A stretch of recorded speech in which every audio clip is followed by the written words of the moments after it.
Everyone talks about your 20s like it's the main event, but your 30s? That's the real plot twist. The things you think matter in your 30s? They don't. And the things that actually matter? You're probably ignoring them right now. Make sure you watch till the end, because you'll wish someone had told you this at 30, because by the time you'll learn it at 35, you'd have already wasted half the decade. If you're in your 30s, or about to be, this isn't just another life advice video. This is the wake-up call most people wish they had sooner. You're watching people your age get promoted, buy houses, post engagement photos. That knot in your stomach?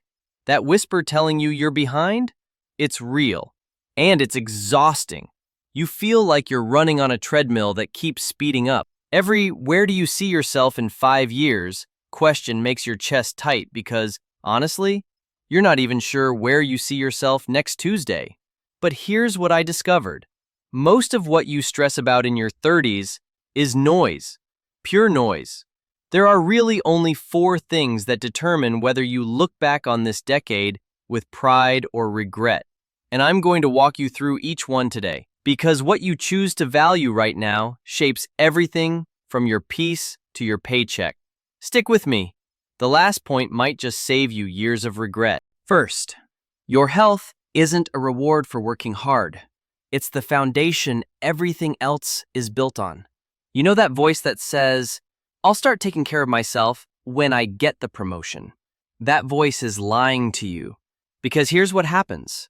You sacrifice sleep for deadlines, skip meals for meetings, postpone the doctor visit for another quarter. And then one day you're 35, with chronic back pain and anxiety attacks, wondering how you got here.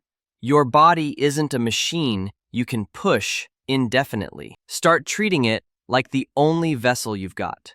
Second, quality over quantity in relationships, always. Remember when having 500 Facebook friends felt important?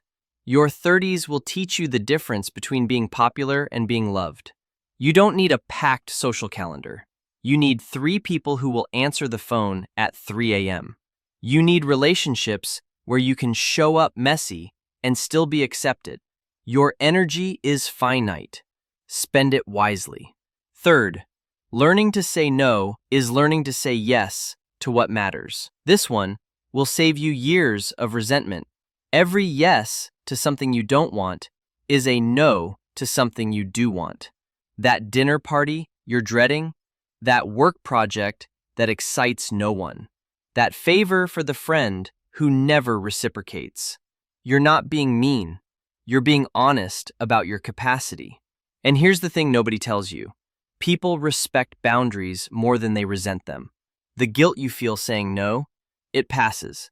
The regret from saying yes when you meant no, that lingers. And here's the 4th one, the one that took me the longest to learn, and honestly, the one that changes everything. Building a life that fits you, not one that looks good to everyone else. This is the hardest pill to swallow because it means letting go of external validation entirely. It means your success story might not make sense to your parents, your college friends, or that person from high school who keeps tabs on everyone through social media. But here's what I know now that I wish you'd known at 30. The life that looks perfect from the outside often feels hollow from the inside. And the life that feels right to you, that's the only scoreboard that matters. So that knot in your stomach I mentioned at the beginning, the one that tells you you're behind, it loosens when you stop running someone else's race and start walking your own path. Look, your 30s don't have to be about catching up. They can be about slowing down enough to notice what's actually worth chasing. Take a breath. You're exactly where you need to be. Before I wrap up, here's today's comment of the day for the previous video. Honestly, that sums up what so many people feel after watching that dopamine detox video. You're not alone. Drop your own thoughts or questions below. I pick one every time to feature in the next video, so who knows, you might be next.